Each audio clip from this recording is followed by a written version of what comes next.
tenía planeado hablar de Pajés, de Álvarez y Casa. Obviamente, si nos da tiempo, hablemos de este Frente Nacional Frena 3, o no sé cómo se llama. Pero, a ver, dame tu opinión, Rafa. Te saludo con mucho gusto acerca, pues, de esto que el presidente dice en la mañanera y que nos debe de llevar a una profunda y amplia reflexión en torno a los medios de comunicación, al periodismo, a nuestras coberturas, y en este caso pues exhibe, le da duro a Carmen Aristegui y a la revista Proceso. Rafa, ¿cómo estás? Bueno, primero muy agradecido de estar contigo. Siempre me gusta estar en este espacio y quiero decirte que, bueno, pues es un tema pues delicado. Yo leí tarde este reportaje que publica en Proceso Carmen Aristegui y otros medios, y debo confesar con toda honestidad que me parece un reportaje muy poco riguroso, ¿no? Es decir, es en realidad se hacen esfuerzos enormes por buscar conectar un pequeño negocio de chocolates que tienen los hijos de Andrés Manuel y que es básicamente un negocio familiar con el programa Sembrando Vida y a través de la siembra de cacao y todo esto, ¿no? Entonces, es curioso porque, bueno, yo sí quisiera aquí señalar varias cosas. Primero, yo nunca había oído hablar de la plataforma periodística para las Américas, esta cosa que se llama Conecta, donde trabajan Tania Gómez y Sergio Rincón, ¿no? Y yo estoy convencido de que este reportaje no hubiera tenido el impacto que está teniendo si no hubiera sido reproducido por ciertos medios como Proceso, como la plataforma de Carmen Aristegui. Y lo que me sorprende es que lo hayan metido sin filtros, ¿no? Porque sí me parece poco serio, es decir, no me parece riguroso, es muy forzado, las conexiones que se hacen son muy forzadas, ¿no? Y me parece además que no demuestran nada. Es decir, aquí la pregunta central que habría que hacerse es si existe alguna razón en el programa Sembrando Vida para impulsar la siembra del cacao en el sureste. Y pues yo te diría que pues es lógico que sí la hay, ¿no? Es decir, el cacao es sin lugar a dudas es una mercancía que se vende muy bien en Europa, se vende mejor que otras mercancías que se producen en el sureste y se da bien en esta parte del país. Entonces, lo primero que uno tiene que hacer cuando ve estas cosas es realmente pensar si no hay otra explicación que la que nos están dando los periodistas, y pues sí la hay. Y luego, es curioso porque se trata, yo también siento que es forzada la relación entre este exportador, este empresario que se llama Hugo Chávez Ayala, ¿no? Y el programa Sembrando Vida. Es posible que se conozcan que hay alguna amistad, pues es posible, pero ni sabemos qué tan profunda es, ni sabemos si hay una alianza. No se habla nunca de una sociedad de él con los hijos de López Obrador. Y es un hecho también que él no es una de las figuras centrales del programa Sembrando Vida. Al parecer, el propio reportaje lo señala pues como un asesor, ¿no? Y es decir, la verdad me pareció poco concluyente, es decir, no es concluyente. Hay quien dice, el presidente ahora le toca demostrar con datos que esto no es así. Es muy difícil demostrar con datos una cosa que no es cierta, ¿no? Es decir, yo creo que más bien tendría que ser al revés. Le tendríamos que exigir al reportaje, le tendríamos que exigir a los reporteros que presenten pruebas concluyentes, porque no las presentan, ¿no? Eso es lo cierto de este reportaje. Luego veo que López Obrador en la conferencia de hoy, pues contestó de manera airada, ¿no? Y dijo que acusó a Carmen de ser de nunca haber estado con el movimiento, con él, y etcétera, ¿no? Yo creo que, yo sí creo que todos tenemos derecho a contestar, a contestar cuando nos sentimos acusados de cosas que no son ciertas, y tenemos derecho a contestar en el tono que querramos. Es decir, aquí la duda de que si es correcto, lo que se ha cuestionado de que si se está utilizando la tribuna presidencial de manera excesiva, a mí me parece que es una locura. Es decir, me parece que López Obrador tiene todo el derecho de expresarse, del mismo modo que tiene todo el derecho de expresarse Carmen Aristegui o Proceso. Es decir, la libertad de expresión siempre ha sido una calle de dos vías. Es decir, y lo que está haciendo López Obrador es que está ejerciendo el derecho de réplica. Y me parece que no podemos poner en duda que si el presidente de la República tiene o no derecho de réplica. Pues por supuesto que lo tiene. Yo debería de tenerlo también, tú deberías de tenerlo, todos deberíamos de tener derecho de réplica, ¿no? Entonces, esto es lo que está ocurriendo. Por otro lado, también creo yo, estoy convencido de que Carmen Aristegui ha sido una periodista honesta, es una periodista valiente que sigue toda una serie de pautas que se pusieron muy de moda y que más que de moda se convirtieron en pautas hegemónicas en las últimas décadas. Pautas según las cuales el periodismo era intocable y según las cuales el periodista tenía la obligación de no solamente ser imparcial, sino de verse totalmente imparcial, estar totalmente alejado del poder, estar totalmente alejado de los grupos de interés, etcétera, etcétera, etcétera. Y yo creo que esto es, tú lo tocaste hace unos minutos, cuando dices esto nos obliga a hacer una reflexión sobre lo que es el periodismo y sobre lo que debe de ser el periodismo. Yo creo que, a todos en esta vida, todos los pintores, todos los escritores y también los periodistas, tienen obras notables, obras sensacionales y tienen también trabajos fallidos. Sin lugar a dudas, este reportaje no es de Carmen. Y yo creo que es un error que ella haya publicado en su plataforma un reportaje tan débil. Y es un error porque, entre otras cosas, una de las pocas cosas que le agregan peso a esta nota es el hecho de que ella lo haya puesto en su plataforma. Y me parece un error porque me parece que debilita la seriedad de la plataforma. Pero tampoco me parece que es como para romper lanzas con ella y para lapidarla y para romper todo tipo de trato. Es decir, a mí me parece que es un error. Y me parece que en todo caso, ella estaría obligada, si se casa con el reportaje, estaría obligada a demostrar que efectivamente hay un paralelo entre los hermanos Briviesca y los hijos de López Obrador a partir del tema de las chocolateras, ¿no? Porque lo que me preocupa de este reportaje es que precisamente resuena en hechos que hemos visto en nuestro país y que han sido muy lamentables. Como por ejemplo, el hecho de que durante la administración de Vicente Fox, los hijos de Marta Sagún, los hermanos Briviesca, hicieron grandes negocios con el Estado.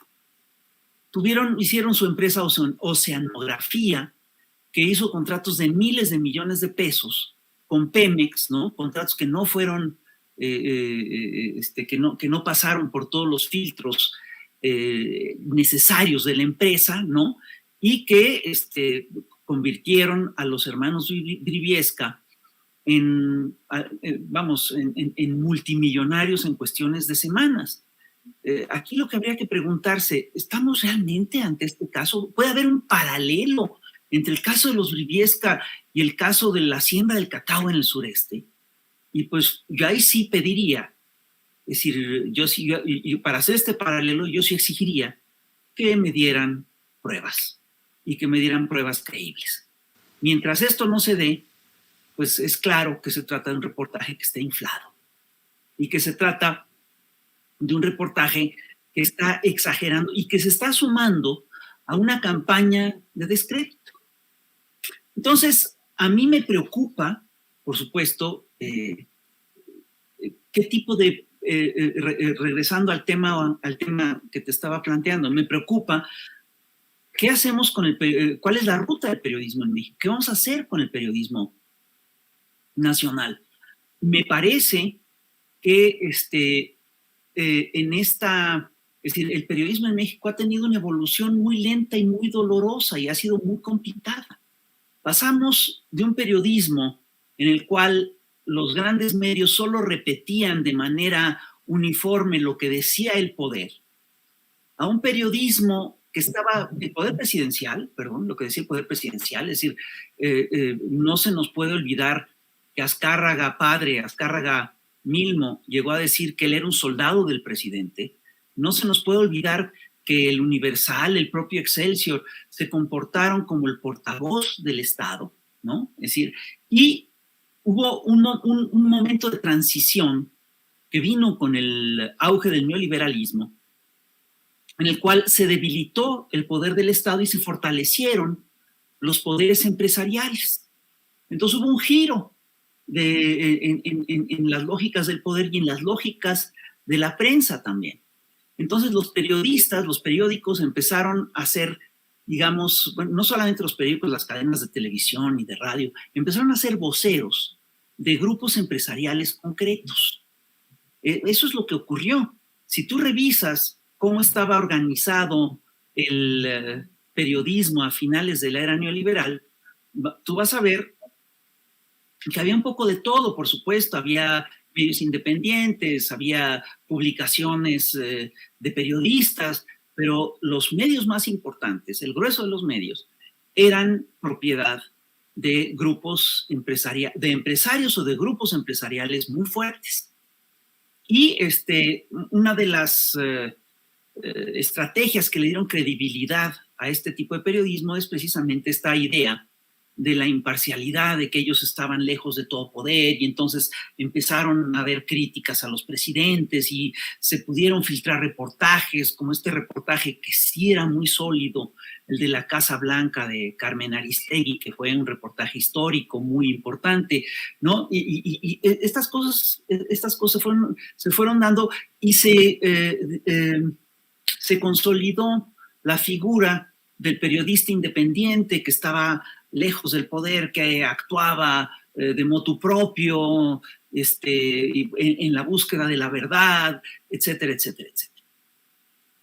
Hoy en día lo que estamos viviendo es un proceso muy distinto. Lo que está ocurriendo es que, para empezar, hay un cambio de plataformas.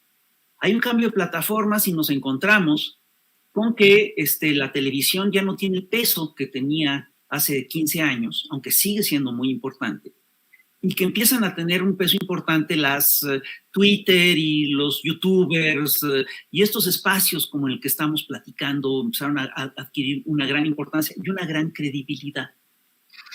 Y al mismo tiempo hubo un cambio en los ejes del poder, ¿no? Porque el modelo neoliberal entró en crisis y con esta crisis entraron también, se pusieron en cuestión todos los valores de la época y hasta los valores periodísticos de la época. Entonces, fíjate que en la era neoliberal se dieron procesos y fenómenos muy curiosos. De repente los periodistas, es decir, se dieron cuenta, entre otras cosas, de que la verdad o de que la información era una mercancía muy valiosa.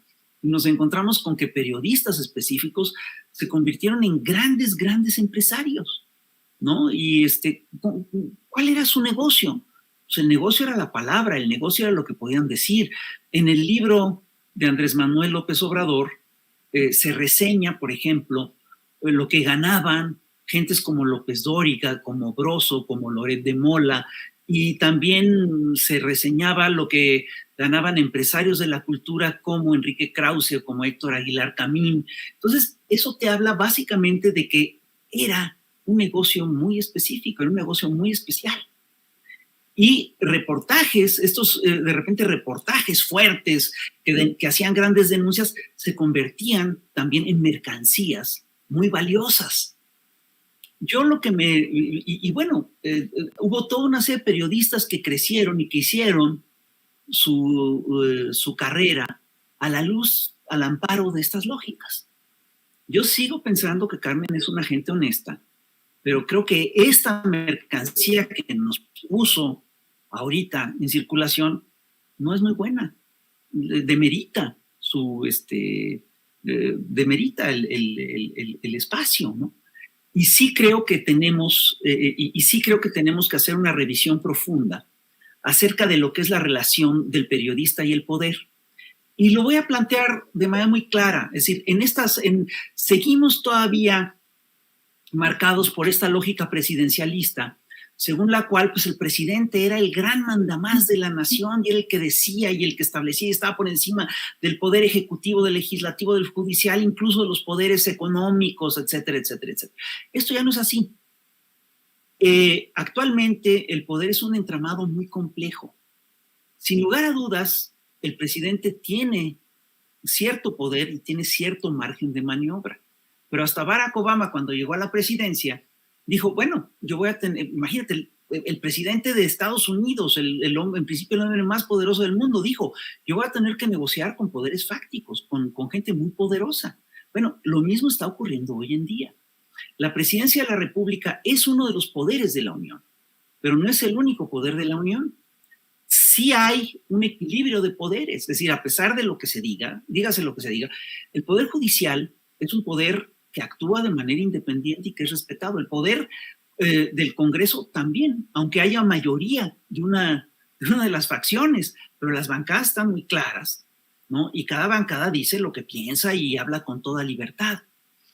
Y yo estoy convencido de que el poder económico sigue siendo un poder muy importante. Y parte del poder ejecutivo, es decir, parte del proyecto de la Cuarta Transformación está enfrentado a poderes fácticos muy fuertes, al poder económico, al cuarto poder, que es el poder de los medios, etc. Entonces, tenemos que revisar todo lo que son los prejuicios y todas las lógicas que se establecieron alrededor de lo que es el periodista. Tenemos que revisar qué implica la independencia del periodista. Carlos Loret de Mola y Broso se presentan como agentes independientes del poder. A la luz de los reportajes que acaba de sacar Polemón sobre los vínculos de Cabeza de Vaca con latinos, queda claro que no eran independientes, por lo menos de ese poder. Tampoco resulta que tampoco son independientes, por ejemplo, del poder político que tiene el hijo y el yerno de Roberto Madrazo, y tampoco son independientes, parece ser, del poder político y económico que representaba Silvano Aureoles. Entonces, lo que yo creo es que no podemos juzgar. Es decir, a ver, me parece que esta es una polémica muy interesante y nos obliga a revisar cómo está funcionando la prensa y cómo tenemos que calificar la ética periodística, cómo tenemos que calificar las relaciones de la prensa con el poder, etcétera, ¿no? Es decir, sin lugar a dudas, una parte importantísima, yo me atrevería a decir el grueso de la gran prensa mexicana, sigue claramente vinculada a los poderes fácticos neoliberales. Yo aquí, en este caso, pediría que hiciéramos de entrada una investigación sobre lo que es Conectas, que es esta plataforma periodística para las Américas.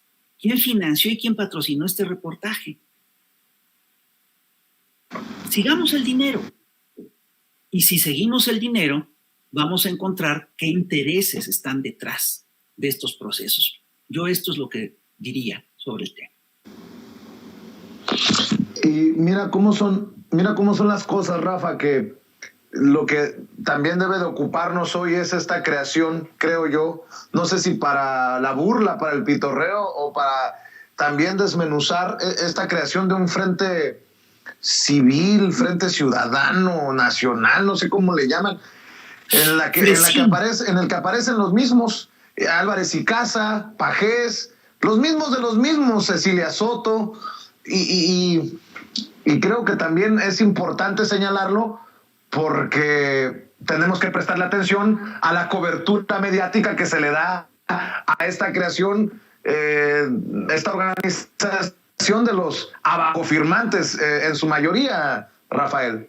Claro que sí, mira, no debemos olvidar que un fenómeno parecido ya se dio en México en la década de los 30.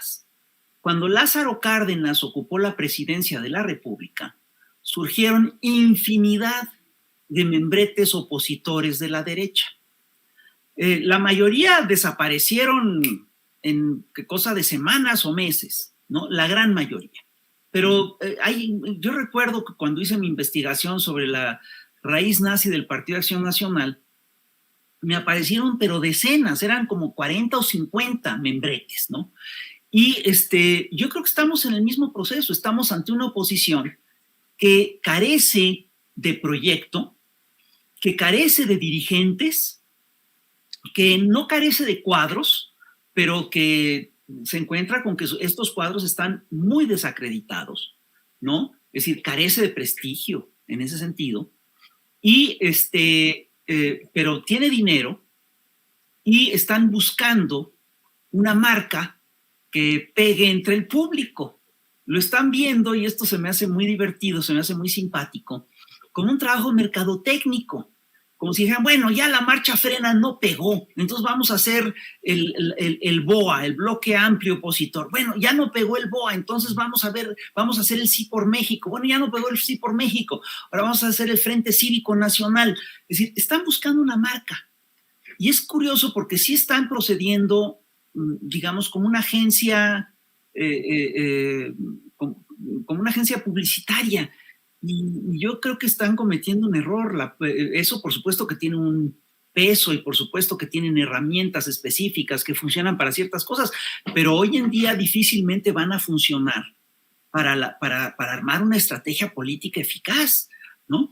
Porque al final de cuentas, lo que la gente va a buscar es qué proyecto político tienen, qué es lo que nos ofrecen.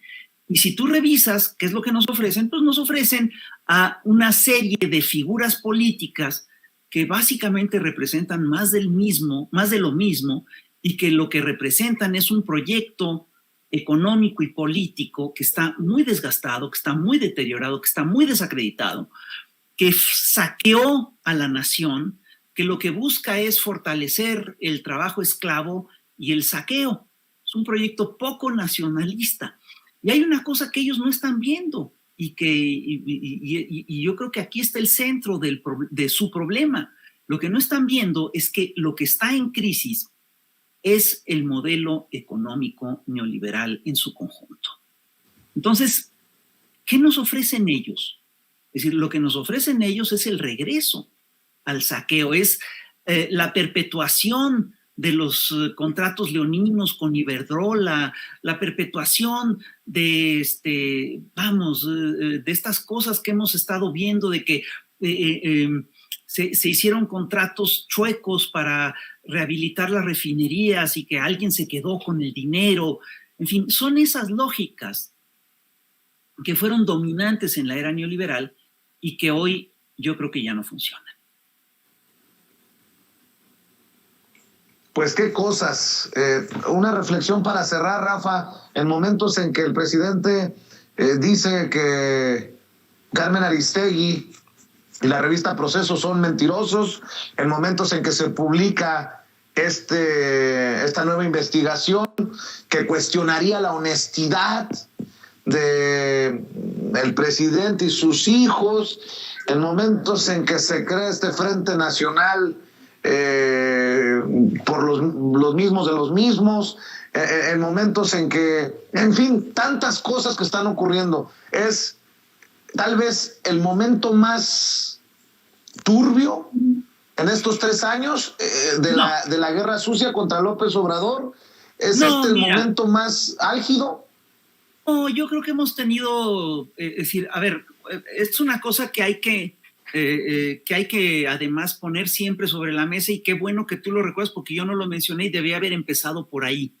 Es decir, una de las cosas que tenemos que recordar es que desde que Andrés Manuel López Obrador ganó la elección presidencial, ha habido una embestida mediática brutal, llena de mentiras, llena de falsedades, llena de denuncias totalmente infundadas, etcétera. Y me temo que este reportaje entra dentro de este contexto. A mí sí me gustaría, sí me hubiera gustado, con toda honestidad, encontrarme un reportaje mucho más sólido, con cosas que hay aquí, se manejó este dinero y hay estos contratos y pasó tal cosa, tal, porque lo que tú estás viendo en la realidad es que los hijos de López Obrador tienen un negocio que es prácticamente casero, ¿no? Un negocio de 3 hermanos que le ponen el nombre de la mamá que les enseñó a sembrar cacao, etcétera, ¿no? Y lo quieren vincular con un proyecto nacional y con el movimiento del cacao de todo el país. Es decir, me parece que es muy jalado. Y lo que tenemos a grandes rasgos, y me temo que esto se da pues en el contexto de un cañoneo de fake news, de mentiras, de reportajes muy incorrectos, y esto yo creo que, con todo respeto para Carmen, a quien quiero muchísimo, me parece que fue desafortunado publicarlo. Me parece que se ve, es decir, este reportaje surge en este contexto, y eso es algo que la gente pues tiene muy clara, ¿no? Tiene muy claro. Entonces, creo yo, no creo que sea el momento más negro, creo que hemos tenido momentos peores y que vamos a vivir embestidas mucho más agresivas, mucho más violentas. Tuvimos un momento muy feo en las semanas previas a la elección de este año, y vamos a tener momentos peores en los próximos,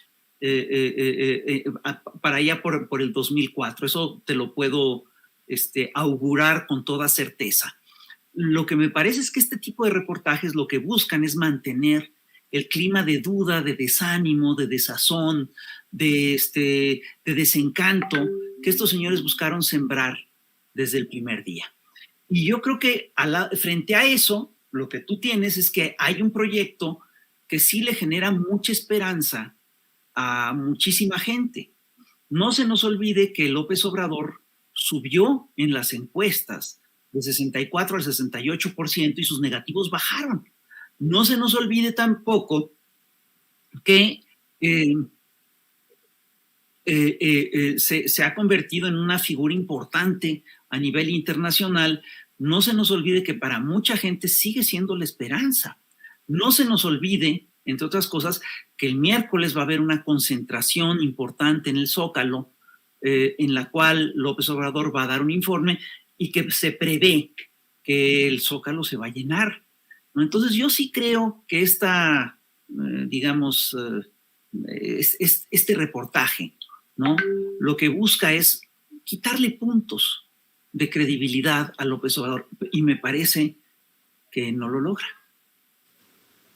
Querido Rafael, tú sabes que siempre aprecio que te des el tiempo para estar con nosotros en Sin Censura. Aprecio siempre tu honestidad. Sé que son situaciones complicadísimas por todo lo que está en juego con las declaraciones del presidente Andrés Manuel López Obrador y este reportaje que publican Proceso y Carmen Aristegui, pero agradezco que sea aquí en donde hables sin pelos en la lengua, y por lo pronto te mando un abrazo, querido Fisgón. Una última cosa que se me pasó a decir, yo estaré en contra, es decir, me parece un error haber publicado este reportaje, pero yo sí defenderé por siempre a cualquiera que publique lo que quiera publicar, ¿no? Como decía Voltaire, yo no estoy de acuerdo con lo que usted está diciendo, pero defenderé hasta la muerte su derecho a decirlo. Y yo creo que es curioso porque el presidente tampoco está poniendo en cuestión este derecho, ¿eh? No está ejerciendo ningún tipo de censura, y esta información sale y pues nadie, sin que nadie la trille ni nada, ¿no? Muchas gracias, Vicente. Así es, yo estoy de acuerdo contigo. cada quien asuma su responsabilidad. Aquí también asumimos la de nosotros. Te mando un abrazo, Rafael. Te mando varios. Muchas gracias. Cuídate. Es Rafael Barajas, el Fisgón, el querido Fisgón, hablando con nosotros sin censura.